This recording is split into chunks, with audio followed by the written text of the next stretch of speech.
Le film commence avec un jeune homme nommé Kirill, qui est détenu dans une voiture de police. Dès que les policiers le voient, ils se rendent compte que le jeune homme est innocent et décident de le laisser partir. Peu de temps après, Kirill se souvient que c'est l'anniversaire de sa petite amie, Anna, et utilise son téléphone portable pour découvrir où elle se trouve. Finalement, Kirill retrouve Anna déguisée et, après lui avoir déclaré son amour, il lui révèle qu'il a acheté des billets pour une île tropicale et qu'il va l'y emmener pour fêter son anniversaire. Cependant, Anna lui dit que son anniversaire était la veille et elle est attristée parce que Kirill a encore oublié. Pendant ce temps, l'ami de Kirill, nommé Kotia, filme la scène avec son téléphone portable et capture l'instant où Anna lui rend les billets et lui annonce qu'elle a un nouveau petit ami. En entendant cela, Kirill se sent très triste et rentre chez lui. Le lendemain, Kirill se rend dans une entreprise de jeux vidéo et son patron le félicite car l'idée qu'il a proposée pour le jeu rencontre un grand succès. Bien qu'il soit triste parce que sa petite amie a rompu avec lui, Kirill fête cela avec ses collègues de travail et prend des photos avec plusieurs personnes. Le soir, Kirill rentre chez lui et décide de promener son chien, mais en entrant, il est surpris de trouver une femme inconnue nommée Renata. À ce moment-là, la femme lui demande qui il est et il répond qu'il vit dans cette maison, l'invitant à sortir. Cependant, Renata s'énerve et appelle la police pour résoudre la situation. Lorsque les policiers arrivent, ils vérifient les papiers des deux personnes puis entrent dans la maison. À cet instant, Kirill est de nouveau surpris car il trouve sa maison complètement différente. Pour aider le jeune homme, ses voisins interviennent et disent aux policiers que Kirill vit réellement là, mais ils ne les croient pas. Pour aggraver la situation, Renata présente d'autres documents qui prouvent qu'elle est la propriétaire des lieux. À ce moment-là, les policiers ordonnent à Kirill de partir et, une fois dehors, il appelle son ami Kotia. Finalement, Kirill le retrouve et, en utilisant son ordinateur, il découvre que ses documents étaient corrects et qu'il est le véritable propriétaire de la maison. Sachant cela, le jeune homme se sent plus sûr de lui et prévoit d'expulser la femme de chez lui. Le lendemain, Kirill et Kotia se lèvent tôt et se rendent à la mairie pour pouvoir retourner vivre dans sa maison. À la mairie, le jeune homme rencontre deux employés qui lui disent que son nom n'est enregistré nulle part dans le pays. Déconcerté, Kirill s'adresse à d'autres employés et tous confirment qu'il n'est enregistré nulle part. Ne sachant pas quoi faire, Kirill a l'idée d'aller à l'entreprise où il travaille et de demander une avance sur son salaire afin de pouvoir passer la nuit ailleurs. Cependant, lorsqu'il arrive à l'entreprise, même la réceptionniste ne le reconnaît pas et lui remet un badge de visiteur comme s'il venait pour la première fois. Peu de temps après, Kirill croise son patron et, après lui avoir expliqué tout ce qui s'est passé, il lui demande une avance. À ce moment-là, le patron de Kirill le regarde et lui demande qui il est. Kirill répond qu'il est le concepteur du jeu qu'ils sont en train de développer, mais même ainsi, son patron ne le reconnaît pas. Irrité, le jeune homme quitte le bureau et en retrouvant la réceptionniste, il lui demande son téléphone portable, se rappelant qu'ils ont pris des photos ensemble la veille. À cet instant, Kirill se rend compte qu'il n'apparaît sur aucune des photos, comme s'il n'avait jamais existé. Désespéré de ne pas comprendre ce qui se passe, le jeune homme commence à semer le désordre sur place. Mais pour l'arrêter, le patron de l'entreprise intervient et l'expulse.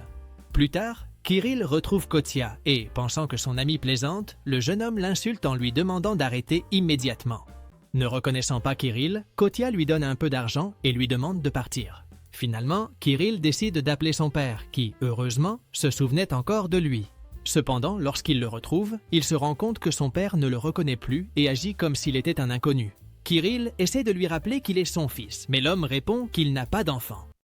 Après avoir réfléchi un moment, Kirill retourne dans son ancienne maison et retrouve Renata.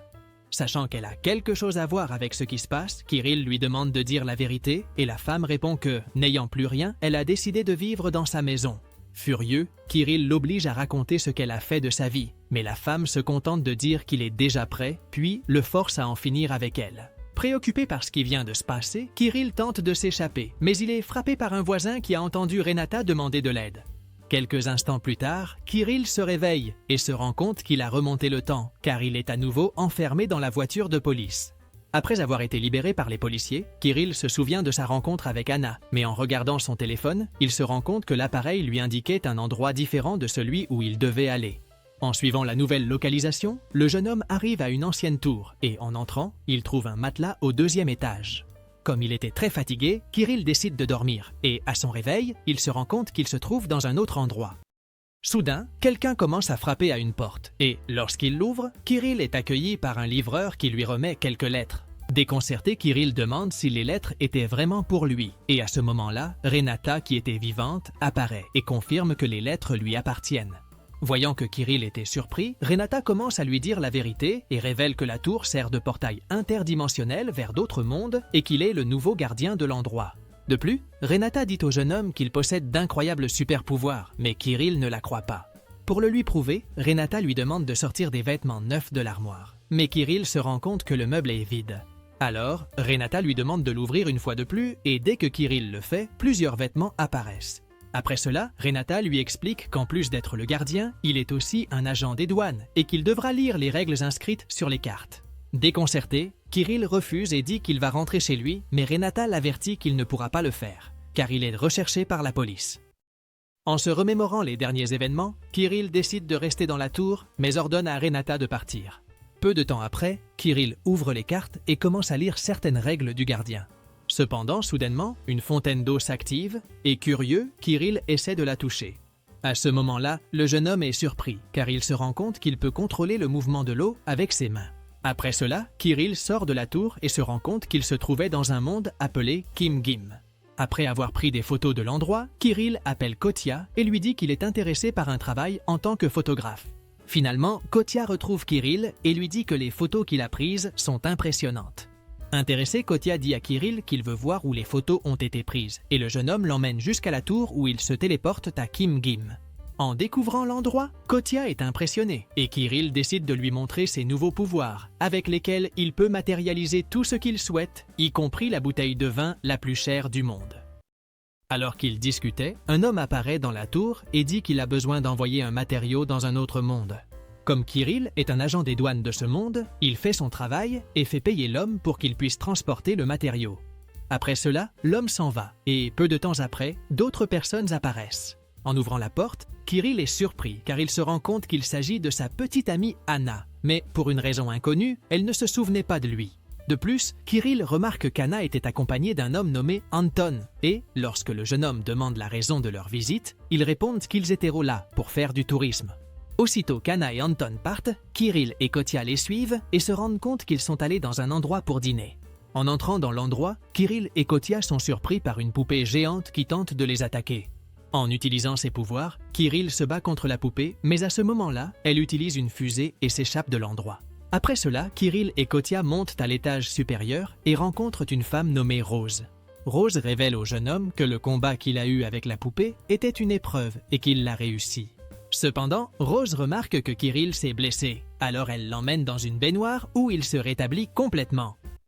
Finalement, la femme dit au jeune homme qu'un guérisseur de ce monde l'a choisi pour être un gardien chargé d'ouvrir des portails et que c'est pour cette raison qu'il a obtenu des pouvoirs et est devenu immortel.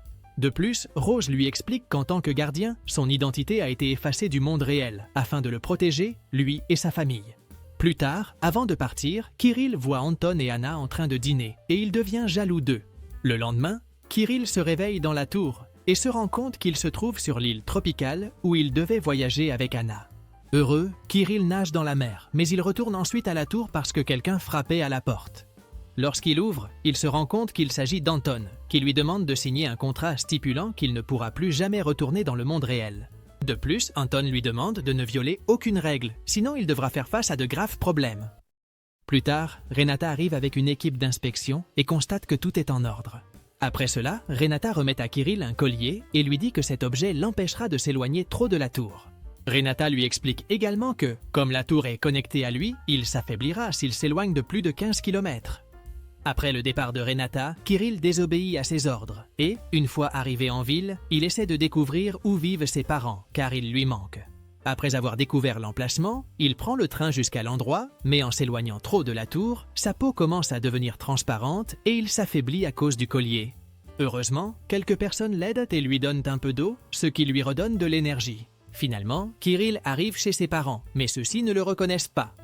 Malgré tout, Kirill parvient à les convaincre de le laisser entrer, et, plus tard, il dîne avec eux.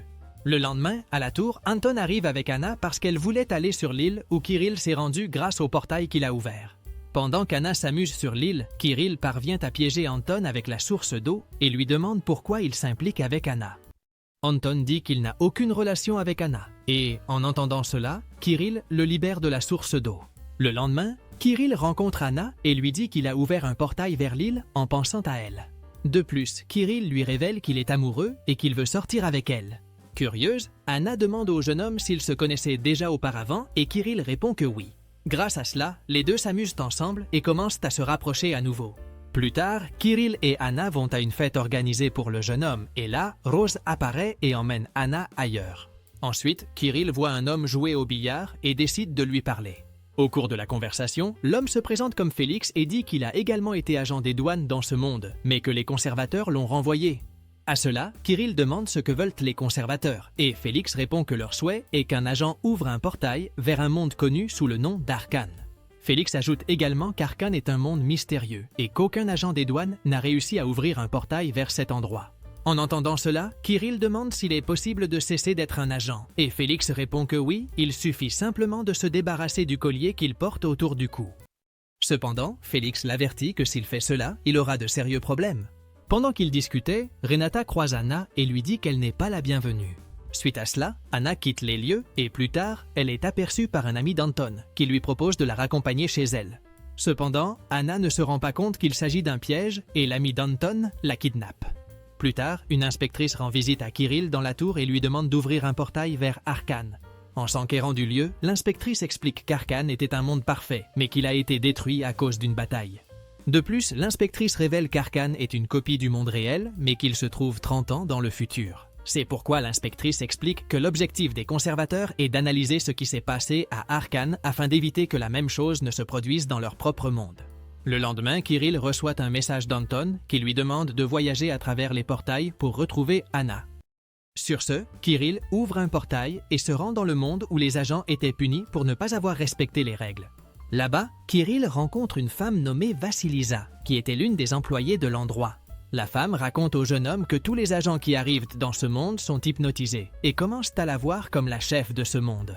Pendant qu'ils discutaient, d'autres employés apparaissent et présentent les nouveaux agents qui sont arrivés dans ce monde. À la surprise de Kirill, Anna était également là et il réfléchit à un moyen de la sauver. Plus tard, Vassilisa invite Kirill à prononcer un discours devant tous les agents qui étaient prisonniers et le jeune homme accepte. Cependant, lorsque Kirill commence son discours, il demande à tout le monde de s'approcher de Vassilisa. Comme ils sont hypnotisés, tous les agents s'approchent de la femme et l'encerclent, donnant ainsi à Kirill l'occasion de retrouver Anna.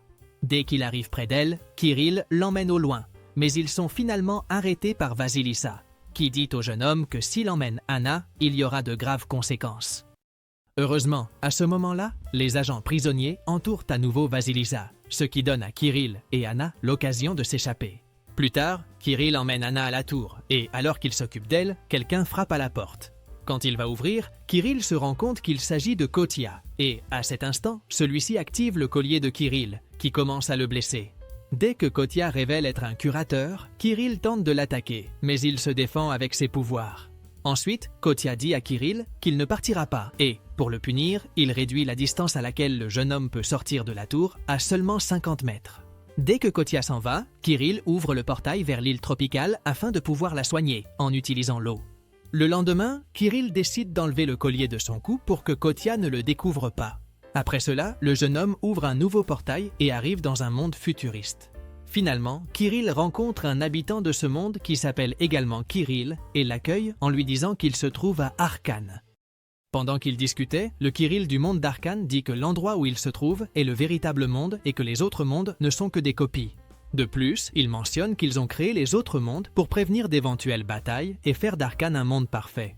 Après cela, le Kirill du monde d'Arcane lui dit qu'il n'est pas le bienvenu et, à ce moment-là, plusieurs poupées se lancent à sa poursuite. Pour se protéger, Kirill saute dans l'eau, mais les poupées essaient de l'attaquer. Finalement, Kirill parvient à s'échapper par une bouche d'égout et, après cela, il retourne à la tour.